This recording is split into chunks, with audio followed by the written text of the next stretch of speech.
cheer from the volunteers on the count of three. 1, 2, 3.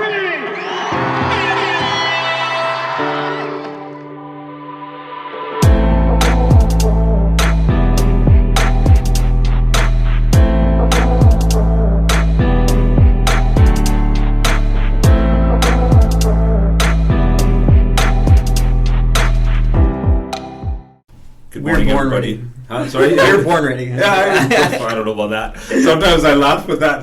Wake up in the morning, and now, thankfully, I wake up and I just have no expectations. Yeah. They say that Sure. expectations can be premeditated regrets. So it's funny how that works, right? So good morning, everyone. Sumit Ahuja, founder of LiveBig. Thanks to Karen. Thanks to Cal DeSange. Thanks to KidsPlay. And our wonderful people here today that are helping us record this podcast. He's a young, beautiful man that woke up early in the morning to come join us. Special guest today is a good friend of mine, Sukhminder Virk. He's a lawyer in Vancouver, Langley, much more than a lawyer, this young man, and I've had the privilege of working with him in the past. We worked at the same company for some time and just friends throughout the years. And proud of you, buddy. And recently, reason why I asked you to come on was I've been noticing you're posting quite a bit online about things that you've been dealing with historically. I'll obviously let you tell your own story as well. Yeah. And specifically just the positivity that I've seen coming from the things that you're posting about your own, some of the issues that you've been dealing with personally. Yeah. And it's positive. And I love the fact that you're vocal. I love the fact that you're destigmatizing issues that I think people are afraid to talk about. Mm-hmm. And welcome. Thank you, man. Thanks for having me. Thank you for inviting me and KidsPlay and everything else. So I really appreciate it. It's like, well, where do you start? It's like from the beginning, really. What do they say? The beginning's the most important part. That's it. Plato. I think that's what it is. I love that line. It's beautiful. But and a lot of where I've ended up, and as I'm a storyteller. I end up jumping back. No way. No, really. I would jump back and forth, and so you can be the guy. You can be the judge that brings me back on point. I'm just going to put the Tim Hortons cup here. Because, we are looking for sponsors. Please send us checks. Yeah. In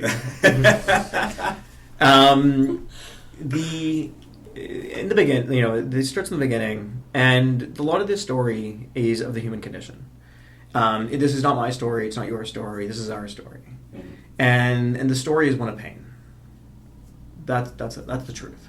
Yeah. Is we deal with pain, and yet we don't know how, because we haven't been taught. And we ourselves have always, we all struggle with pain, and yet we didn't know how to actually deal with it because we weren't taught to. Yeah. And so part of this is like, who do you sometimes we get into the blame exercise of thinking like, do I blame myself? Mm-hmm. Do I blame parents? Do I blame grandparents? And even for my family, I can tell our family story. Where does it begin?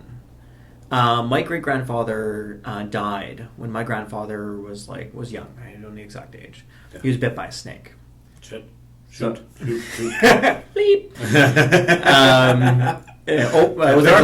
We messed it up. Yeah, exactly.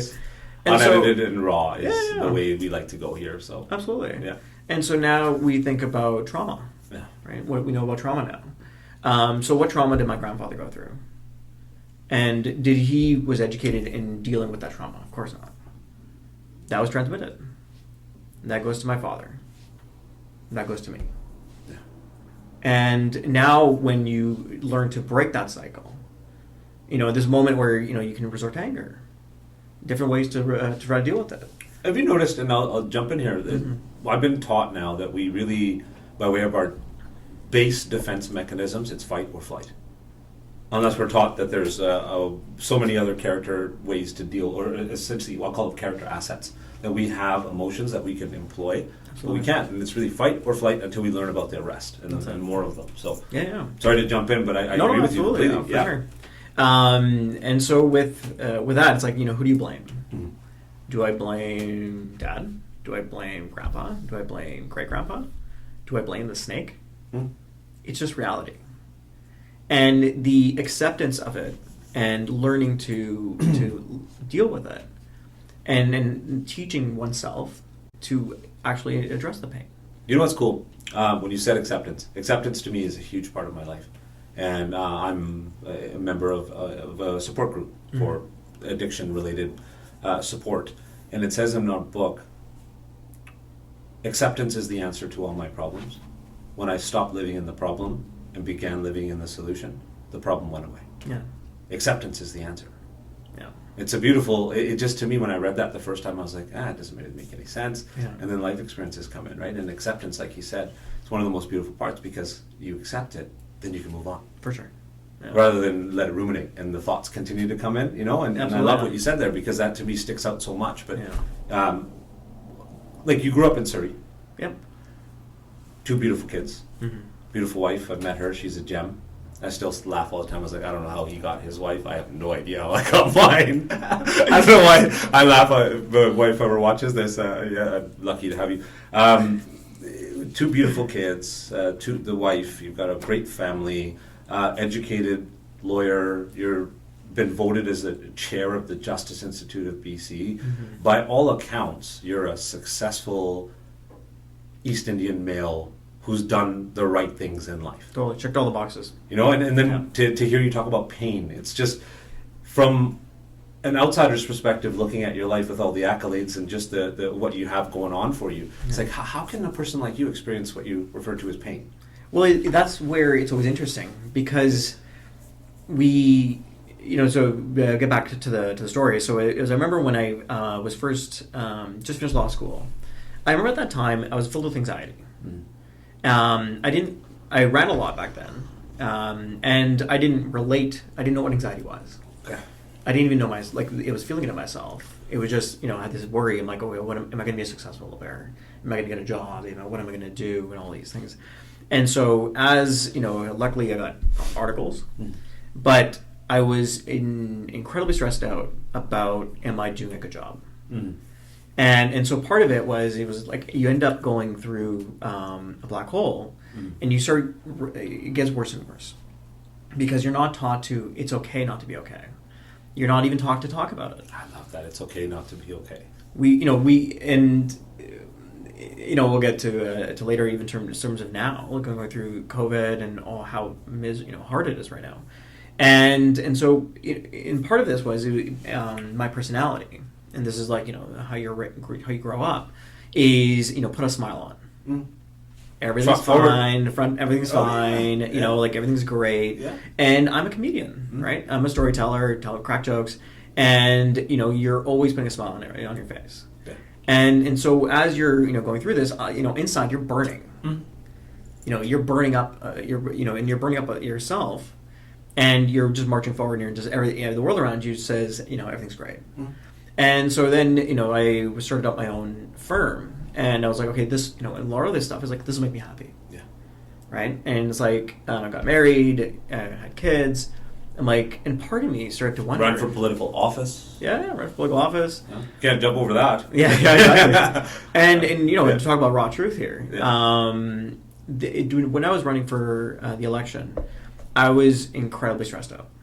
Oh, I can imagine. That's a lot of stuff. I remember. Well, you see, but the thing is, I couldn't tell. No. I remember coming to some of the events where you were speaking. I remember seeing you next to Christy Clark, and weren't you part of the Liberal convention? You were running that as a I was a co-chair for that, and and if you look back and see my pictures, just a smile on my face. Huge smile. I remember looking at it. I was like, "Whoa, this is the guy." I remember looking at it before we had properly met, and I just remember thinking, "Wow, he's got so much going on," and you get that proud feeling. But then there's also for a person back then, I wasn't very emotionally sound, so then the envy comes, and I remember just thinking, I was like, "Oh my God, what am I doing wrong?" Absolutely. He's doing everything right, and you get to this place. So for me, I remember that, and it's like I think back to those pictures of I want to stand next to Christy Clark. You start having those kind of thoughts. But sorry to jump in, but no, I just remember there's the election side. How was that for you? The election experience, and so before we were in the election, I remember going to the doctor because I get really bad eczema. Okay. And so eczema for me is again a stress indicator, saying how bad it gets is okay, I'm stressed out right now. And this is me in 2020 being able to recognize that. Back then, I had no idea. What year was this in? This was 2013. Okay. So about 7 years ago. Okay. And I remember going to the doctor, and I'm like, hey man, whatever. And so he gives me medication for that, and then he gives me antidepressants. Okay. And I was like, oh, what are these for? He's like, this is for the anxiety. I was like, oh, I guess I'm anxious. Still, you're hearing this. Mm-hmm. You're not linking the two. Medical solution to an internal problem. And, Huge problem in our society. And even, and it's, this is not to blame, the medical system, but it's just triage. Mm-hmm. And even, I remember, I got referred to a specialist, and I was, go to see a psychiatrist. And I remember going over to, the clinic, and I was sitting in his office, he asked me a bunch of questions. Not one question in terms of, hey, man, how are you doing? Let's dig in deep. Let's find out your background. Check. Do you have these symptoms? Here's your prescription. See you later. Let us know how you do in 6 months. Exactly. That's the story of what I've seen. So, yeah. my goodness. And you're like, oh, okay. And, and so off you go. And so this, lasted for a while. And then I joined Lindsay Kenny. And again, a lot of this stuff was like, okay, you know what? The stress of running my own business will go away. Yeah. And, it was fun. Yeah. Hanging out with some great folks. But we had fun. Yeah. It was fun during the pre-years, I'll call it. Yeah. No, things get real, right? And then life gets in the way. So. And a lot of the stuff that I find is that, I didn't have a substance use issue, right? And you think okay, because I don't have that, I'm good. Mm. Right? Because I don't have this, I'm good. Mm. But you don't fail to realize is that, no, the pain's still there. And the way we deal with pain is infinite as many number of people that there are in the world. Yeah. For me, a lot of this, it's subjective. Yeah. And so often this manifests in different ways. Mm. Put off things that you need to deal with. Netflix, and this is not eating. Absolutely. Food is a huge part. Yeah. What's interesting is we don't see it. Yeah. Right? We don't tune in to be like, hey, I can see what's happening here. Did you ever find, and there would be moments in my life where I knew something was happening. Yeah. And even the word knew something was happening is so difficult to say because we're looking at it now sort of retrospectively, right? But there was these moments where I could tell, okay, something's wrong. But then there would be fear around the realization that something's wrong. And that would actually put me further down in my own sort of self-cycle of just the mental abuse that I put myself through. So let's put something you said earlier, and it really hits home, is what ends up happening, especially I think for professionals and when you're successful, is you start to think, why do I not have gratitude? Mm-hmm. I have everything, why am I not happy? Mm-hmm. And insatiability. Completely insatiable. And it's I had the nice cars, the nice house, had everything. You had checked all the boxes, why am I not happy? Yeah. And then you feel worse for not being happy. I should be happy, but I'm not happy, and I'm a bad person. Mm-hmm. Because I'm not happy. I should be so much grateful for everything that I have. And what really... It was actually a small book that I picked up.